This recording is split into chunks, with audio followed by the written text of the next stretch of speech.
Assalamualaikum Bapak Ibu, jumpa lagi dengan saya. Kali ini saya mengikuti pelatihan tentang pendidikan inklusi di madrasah atau sekolah pada platform Pintar Kemenak. Setelah menyimak materi, langsung saja saya mengerjakan latihan soal tentang 4.3 Shifting Paradigma Pendidikan Islam Inklusif bagian 3. Selanjutnya mulai mengerjakan. Soal nomor 1. Berikut yang bukan merupakan orientasi hakikat pendidikan Islam adalah C.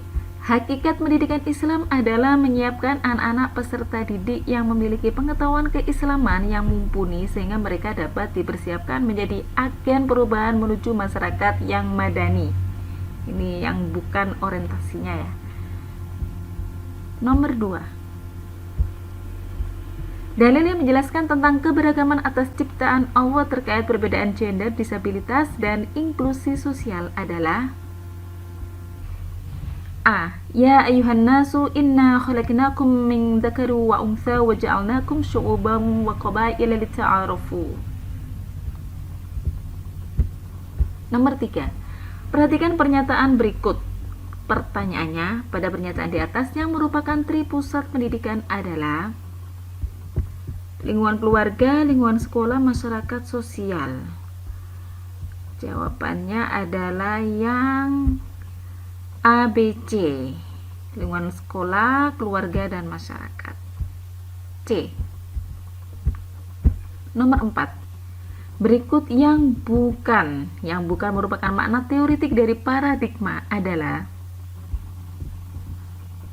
B. Daya upaya untuk memajukan budi pekerti atau kekuatan batin, pikiran atau intelek dan jasmani anak-anak selaras dengan alam dan masyarakatnya. Nomor 5. Pendidikan Islam adalah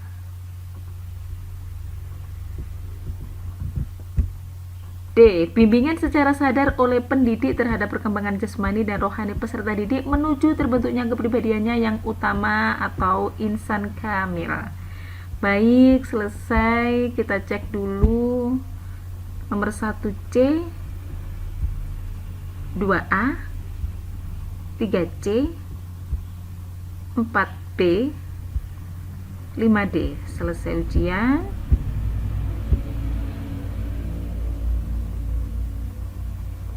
Alhamdulillah lolos passing grade. Baik Bapak Ibu, kita lanjutkan ke soal berikutnya. Saya akan melanjutkan latihan soal tentang 4.5 konsep dasar pendidikan inklusif bagian 2. Selanjutnya mulai mengerjakan soal. Nomor 1. Di bawah ini merupakan pernyataan yang tepat mengenai pendidikan inklusif kecuali. Oke, kita cek. A. Strategi mencari cara dalam mengatasi hambatan karena gender, budaya, ekonomi, warna kulit, dan atau disabilitas agar semua peserta didik dapat berpartisipasi secara penuh dalam proses pendidikan tanpa diskriminasi. Ini betul. Layanan pendidikan hanya untuk anak-anak penyandang disabilitas di madrasah terdekat. Salah. Sistem penyelenggaraan pendidikan yang memberikan kesempatan kepada peserta didik yang memiliki kebutuhan khusus untuk mengikuti pendidikan madrasah secara bersama-sama dengan peserta didik pada umumnya. Ini betul juga. Memberikan kesempatan pembelajaran yang bermakna kepada semua anak dalam sekolah reguler. Baik, berarti kecuali yang ini ya. B. Layanan pendidikan hanya untuk anak-anak penyandang disabilitas di madrasah terdekat. Nomor 2. Di lembaga pendidikan keberagaman identitas dan latar belakang anak akan mempengaruhi A. Perilaku, kemampuan, dan kebutuhan mereka di dalam kelas. 3. Tujuan pendidikan inklusif adalah D. Memastikan bahwa semua peserta didik memiliki akses terhadap pendidikan yang terjangkau, efektif, relevan, dan tepat dalam wilayah tempat tinggalnya. Nomor 4. Keberagaman identitas dan latar belakang anak yang menjadi fokus dalam memberikan layanan pendidikan inklusif meliputi. Jawabannya hampir sama. C ini ya yang paling tepat. Gender, disabilitas, geografis, mata pencarian orang tua, akses teknologi, suku bangsa, bahasa, agama, serta korban perang dan atau bencana. Nomor 5. Dampak dari keberagaman anak yang tidak dikelola dengan baik akan mengakibatkan A. Pengucilan, pelabelan atau perundungan atau bullying oleh sesama anak, bahkan penolakan untuk masuk ke madrasah. Baik, kita cek dulu nomor 1B, 2A, 3D, 4C, 5A. Selesai ujian. Alhamdulillah lolos passing grade. Baik, kita lanjutkan untuk materi atau soal selanjutnya. Saya akan melanjutkan untuk latihan soal 4.8 tentang identifikasi, asesmen, dan profil peserta didik berkebutuhan khusus bagian 3. Oke, selanjutnya mulai mengerjakan soal. Nomor 1. Kategorisasi kesulitan siswa adalah bagian dari tujuan A. Identifikasi. Nomor 2. Tanggung jawab profesional bagi pengelola peserta didik berkebutuhan khusus diantaranya A. Memberikan informasi yang jelas pada keluarga. Nomor 3.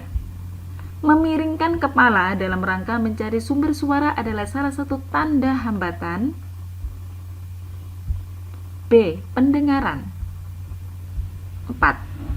Daya tangkap terhadap pelajaran lambat, menyelesaikan tugas sering terlambat, daya ingat lemah, prestasi belajar rendah, motivasi rendah adalah tanda-tanda anak. B. Slow learner.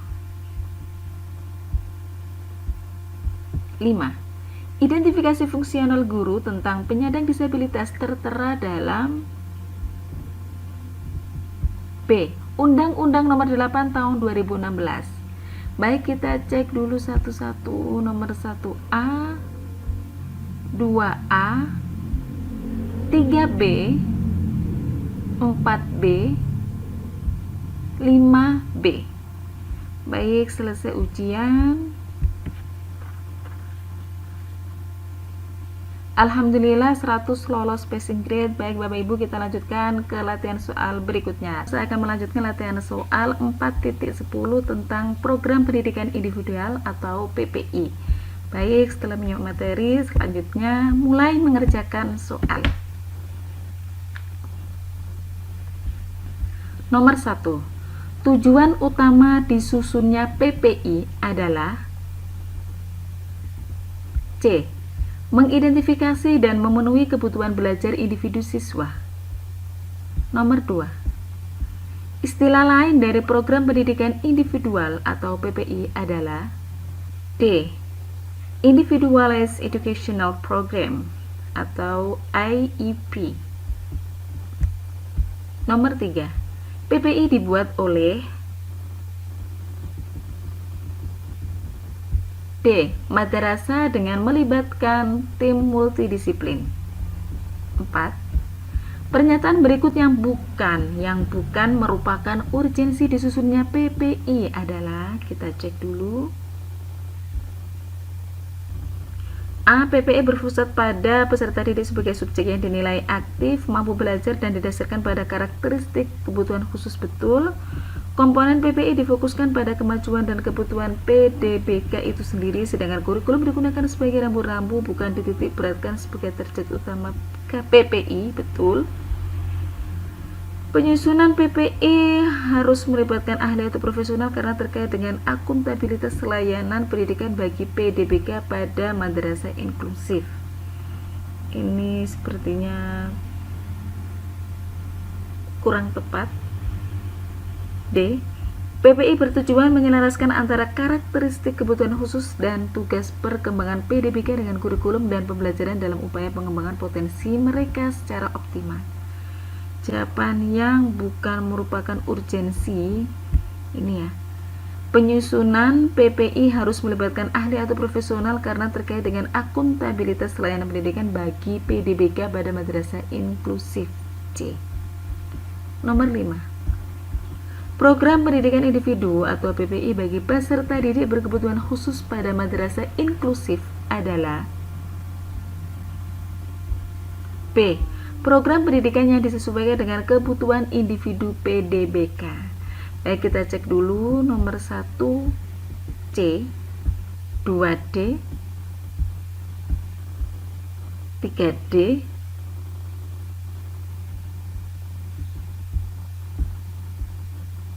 4C,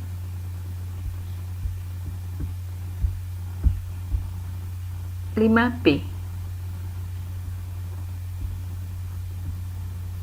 Selesai ujian. Alhamdulillah 100 lolos passing grade. Baik Bapak Ibu, kita lanjutkan ke soal berikutnya. Saya akan melanjutkan latihan soal 4.14 tentang pembelajaran dalam setting kelas inklusif bagian 4. Oke, setelah menyimak materi, selanjutnya mulai mengerjakan soal. Nomor 1. Merujuk pada amanat yang terdapat dalam Undang-Undang Nomor 8 Tahun 2016 dan Peraturan Pemerintah Nomor 13 Tahun 2020 tentang akomodasi yang layak bagi peserta didik penyandang disabilitas, maka setiap madrasah yang memiliki peserta didik penyandang disabilitas harus memberikan layanan akomodasi kurikulum untuk memastikan agar semua peserta didik dapat belajar sesuai dengan kebutuhannya. Di antara bentuk layanan akomodasi kurikulum yang dapat diberikan oleh guru terhadap peserta didik penyandang disabilitas adalah B. Memodifikasi metode, media atau alat dan pengelolaan lingkungan belajar. Nomor 2. Pembelajaran paradigma baru pada kurikulum merdeka bukan berarti menghadirkan konsep dan prinsip pembelajaran yang sepenuhnya baru, namun lebih pada upaya untuk memastikan terciptanya praktik pembelajaran yang diorientasikan pada peserta didik. Penerapan paradigma baru dalam pembelajaran tergambar pada beberapa kegiatan berikut, kecuali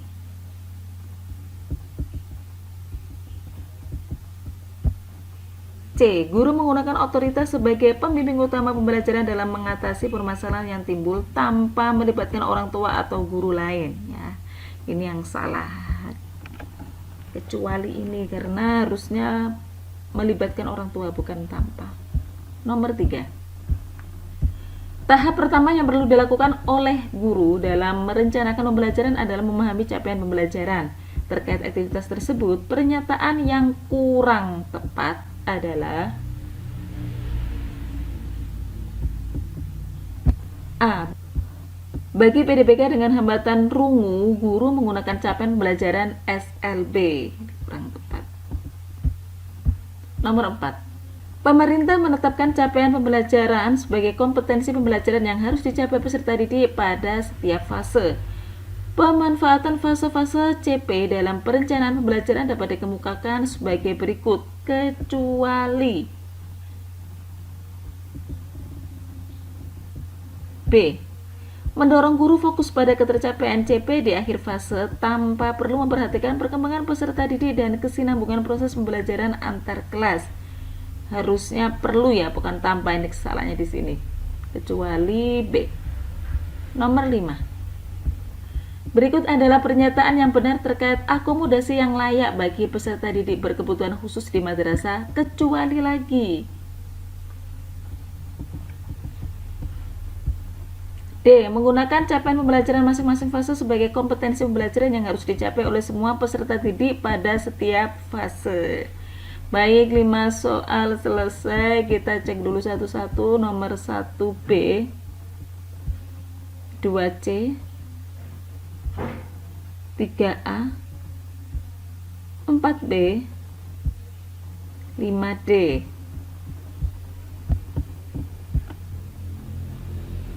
Alhamdulillah 100 lolos passing grade. Baik Bapak Ibu, kita lanjutkan untuk latihan selanjutnya. Saya akan melanjutkan untuk latihan soal 4.16 tentang pembelajaran dalam setting kelas inklusif bagian 6. Baik, setelah menyimak materi, selanjutnya mulai mengerjakan soal. Nomor 1. Berikut adalah situasi siswa yang membutuhkan proses rujukan, yaitu A. Siswa mengalami masalah pada kesehatan dan belum memiliki catatan medis. Nomor 2. Hal yang dapat dilakukan untuk membantu siswa mengelola tugasnya, yaitu C. Mengurangi jumlah soal yang diberikan. 3.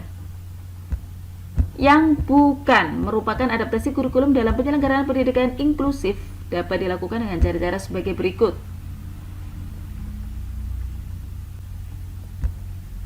A. Integrasi. 4. Manakah yang bukan jenis asesmen? C. Strategis. 5. Pak Ari memberikan materi penjumlahan dan pengurangan pada Andi yang duduk di kelas 5. Strategi pengajaran yang diberikan oleh Pak Ari termasuk jenis D. Akomodasi. Baik, kita selesai ujian. Sebelumnya kita cek dulu nomor 1A, 2C, 3A, 4C, 5D. Oke, 80 tidak sampai 100, tapi tidak apa-apa, kita lanjut ke latihan selanjutnya. Saya akan melanjutkan latihan 4.18 tentang Madrasah Games atau penjas akomodatif bagian 2. Baik, selesai menyimak materi, selanjutnya mulai mengerjakan. Nomor 1. Berikut ini tujuan khusus Madrasah Games kecuali kita lihat dulu ya. A. Menyebarluaskan nilai-nilai yang terkait dengan olahraga guna mendorong terjadinya perubahan sikap, betul. B. Mendorong kesetaraan gender, betul. C. Menanamkan kompetisi di kalangan peserta didik, bukan menanamkan kompetisi atau persaingan ya, bukan. D. Menyediakan ruang untuk saling bertemu, berdialog dan bertukar pengalaman untuk mendorong kohesi dan inklusi sosial, ini juga betul. Jadi kecuali C. Menanamkan kompetisi di kalangan peserta didik. Nomor 2. Madrasah Games bukan program untuk mencapai keunggulan dalam bidang olahraga, tetapi bermanfaat untuk meningkatkan tumbuh kembang peserta didik melalui berbagai permainan olahraga sebagai alat menciptakan perubahan positif.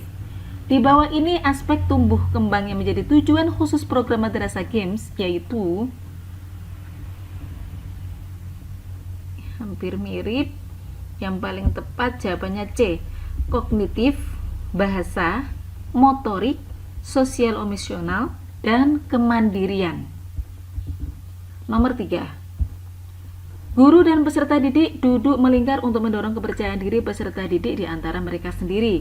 Kemudian guru memperkenalkan sebuah nilai tertentu dan bertanya kepada peserta didik tentang arti dari nilai tersebut dan menjelaskan aktivitas-aktivitas yang akan dilakukan anak-anak pada hari itu untuk membantu anak-anak memahami arti dari sebuah nilai akan meningkatkan proses belajar mereka. Aktivitas tersebut merupakan kegiatan Madrasah Games pada sesi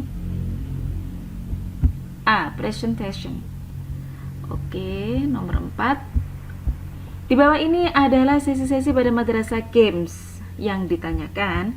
Urutan yang tepat saat sesi Madrasah Games berlangsung adalah, kita cek dulu nomor 1 presentation, nomor 2 warm up activity, 3 learning activities, 4 Madrasah Games match, 5 cool down activity, 6 closing. Ini sudah urut ya, jadi jawabannya A.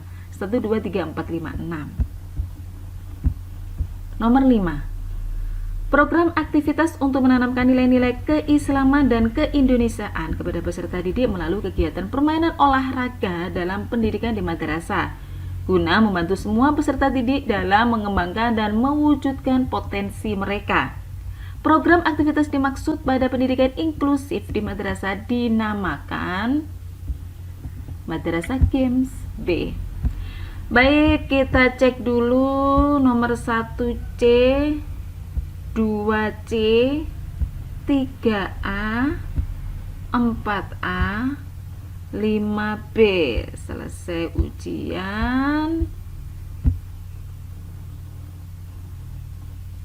Alhamdulillah 100 lolos passing grade. Baik Bapak Ibu, kita lanjutkan ke latihan soal selanjutnya. Saya akan melanjutkan untuk latihan 4.20 tentang program kebutuhan khusus bagi peserta didik berkebutuhan khusus bagian 2. Setelah menyimak materi, selanjutnya mulai mengerjakan soal. Nomor 1.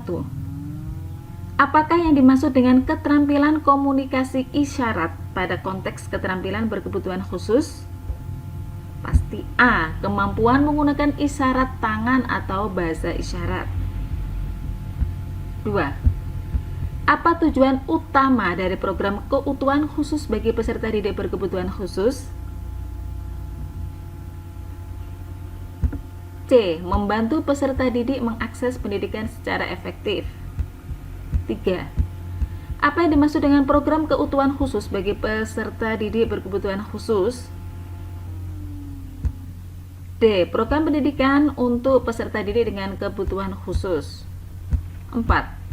Manakah yang termasuk dalam keterampilan komunikasi tulisan pada konteks keterampilan berkebutuhan khusus? Pasti kemampuan menulis tulisan.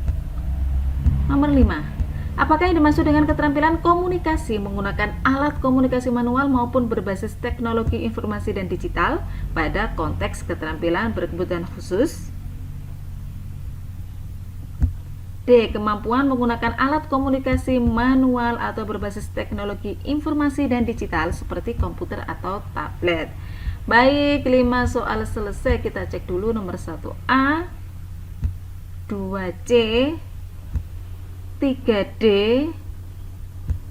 4A, 5D. Selesai ujian. 100, alhamdulillah lolos passing grade.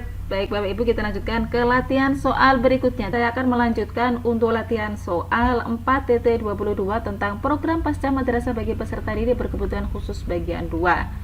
Baik, setelah menyimak materi, selanjutnya mulai mengerjakan. Nomor 1.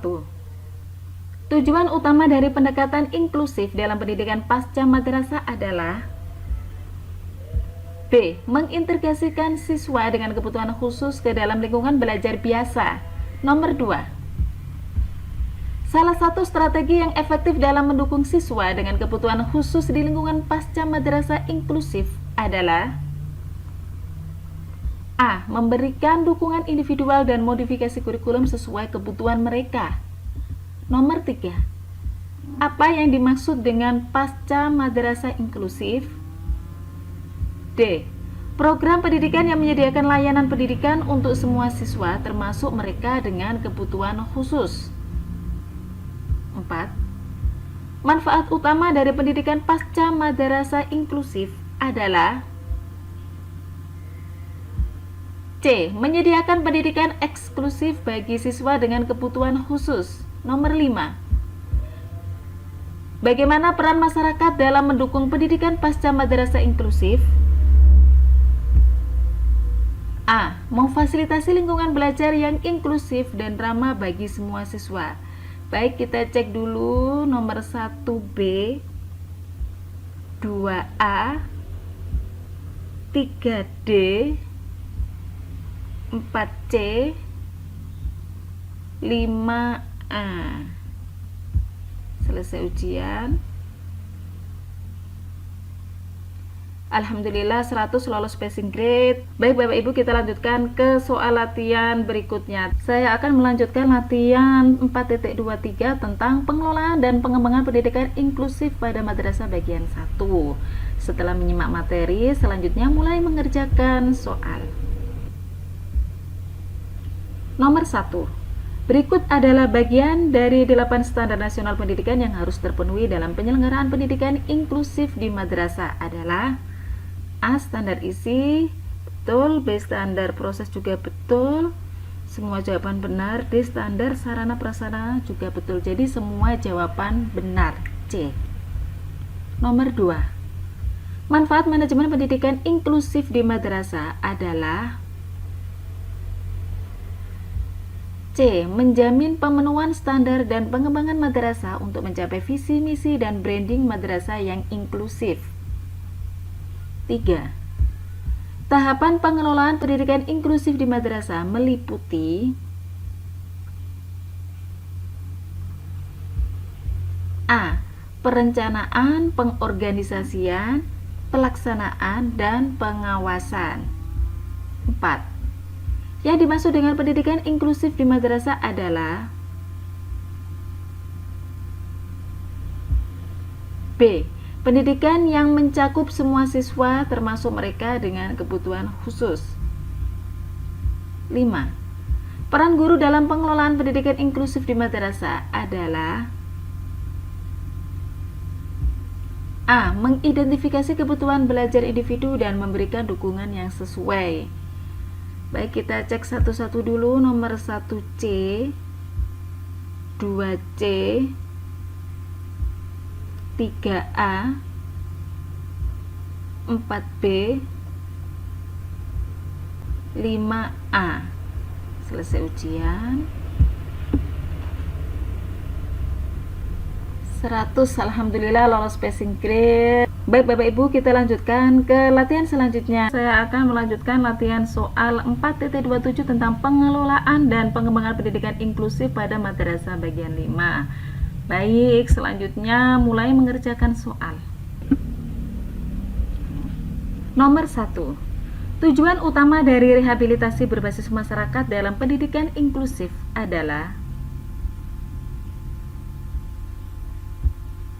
D. Meningkatkan partisipasi sosial terhadap PDBK. 2. Suatu pendekatan yang digunakan dalam rehabilitasi penyandang disabilitas yang menekankan peran masyarakat dan keluarga dalam mendukung penyandang disabilitas untuk mencapai kemandirian dan inklusi dalam kehidupan sehari-hari adalah pengertian dari A. Rehabilitas berbasis masyarakat. Nomor 3. Salah satu konsep kunci dalam rehabilitasi berbasis masyarakat adalah D. Melibatkan komunitas dalam mendukung pendidikan inklusif. 4. Kuadran keempat atas, layanan komprehensif dan keterlibatan masyarakat dalam mendukung terciptanya pendidikan inklusif di madrasah adalah A. Layanan pendidikan bagi PDBK beroperasi di semua madrasah dengan dukungan masyarakat, ada relawan dan penggerak. 5. Penerapan rehabilitasi berbasis masyarakat dapat menguntungkan PDBK dalam hal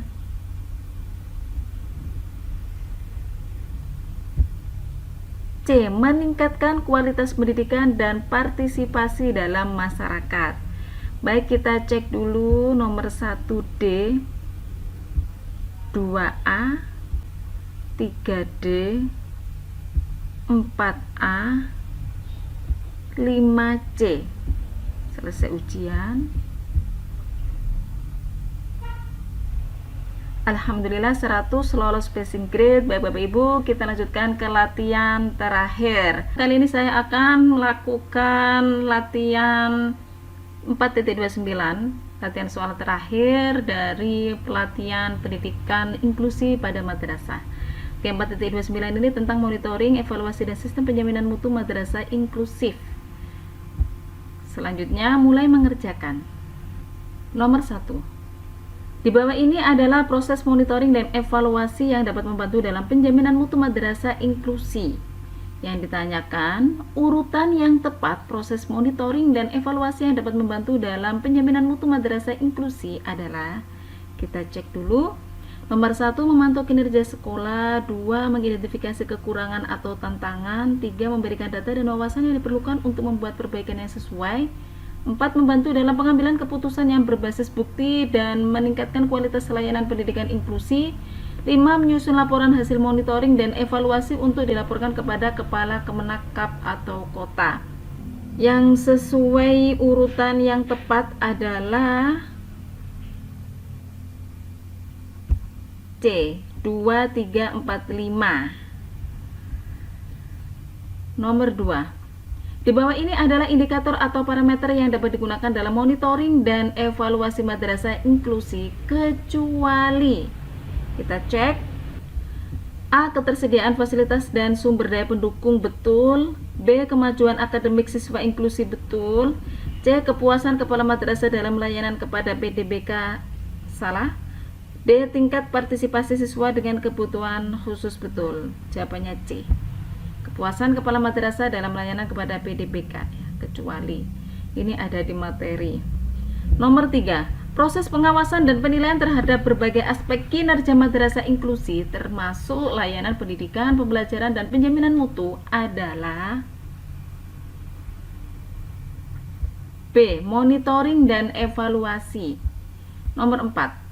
Proses yang dirancang untuk memastikan bahwa madrasah inklusi memberikan pendidikan berkualitas dan responsif terhadap kebutuhan semua siswa, termasuk mereka dengan kebutuhan khusus. Ini melibatkan pemantauan, evaluasi, perbaikan, dan penerapan praktik terbaik dalam konteks inklusi adalah penjaminan mutu. 5. Yang mendasari pentingnya monitoring dan evaluasi dalam madrasah inklusi di bawah ini, kecuali lagi kita cek. A. Membantu madrasah dalam menyediakan akomodasi yang layak untuk peserta didik berkebutuhan khusus dan bagi semua peserta didik, ini betul. B. Membantu madrasah dalam mengidentifikasi area-area yang perlu perbaikan untuk aksesibilitas peserta didik, juga tepat. C. Membantu madrasah untuk memastikan bahwa mereka menyediakan layanan pendidikan yang berkualitas, ini juga tepat. D. Membantu madrasah untuk memberikan pembelajaran yang khusus bagi peserta didik berkebutuhan khusus, ini kurang tepat. D, ya. Jadi jawabannya D. Kita cek lagi nomor 1 C, 2 C, 3 B, 4 C, 5 D. Selesai ujian. Alhamdulillah 80. Jadi ini hanya dapat dikerjakan satu kali saja, sehingga harus hati-hati salah satu. Baik Bapak Ibu, selesai pelatihan jangan lupa untuk memberikan review supaya dapat download sertifikat nanti. Oke, rata-rata 97. Baik Bapak Ibu, semoga video ini bermanfaat. Terima kasih atas perhatiannya. Kita jumpa lagi di pelatihan berikutnya. Assalamualaikum warahmatullahi wabarakatuh.